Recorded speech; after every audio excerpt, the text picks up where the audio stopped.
आज आम्ही सातारा शहर पोलीस स्टेशनला आलेलो आहोत। आज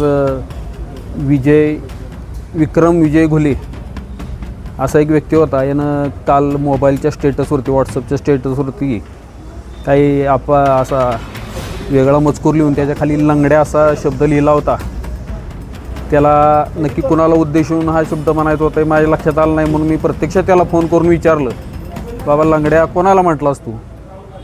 तर तो म्हटला माझ्या कंपनीत एक वाद होता आणि त्या कंपनीच्या माणसाला मी लंगड्या असं म्हटलं म्हणून. म्हणलं मग ठीक आहे, पण लंगड्या म्हणायचा अधिकार तुला कोणी दिला?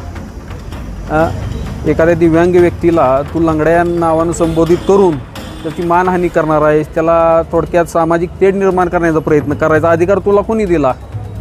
तर मुळात हा विक्रम विजय घुले हा एक वेगळ्या मनोवृत्तीचा माणूस आहे। याचा मी बरेच दिवसापासून अभ्यास करतो आहे आणि यानं प्रत्येक वेळीस वेगवेगळ्या प्रकारच्या अनुचित घटना करण्याचा प्रयत्न केलेला आहे आणि काल परवा तर त्याची थोडक्यात मनावचं संतुलन निघून गेलं होतं आणि लंगड्या असा प्रकारचा शब्द त्यानं वापरला होता। आता त्याच्या विरोधात या ठिकाणी दिव्यांग कायद्यानुसार या ठिकाणी आज गुन्हा दाखल झालेला आहे। त्याला मी विचारल्यानंतर मला त्यानं सांगितलं की आमच्या कंपनीत एक वाद झाला होता म्हणून मी त्या माणसाला मी लंगड्या म्हटलो। मी म्हटलं तो लंगडा आहे का? तर हो म्हटला, तो लंगडा आहे।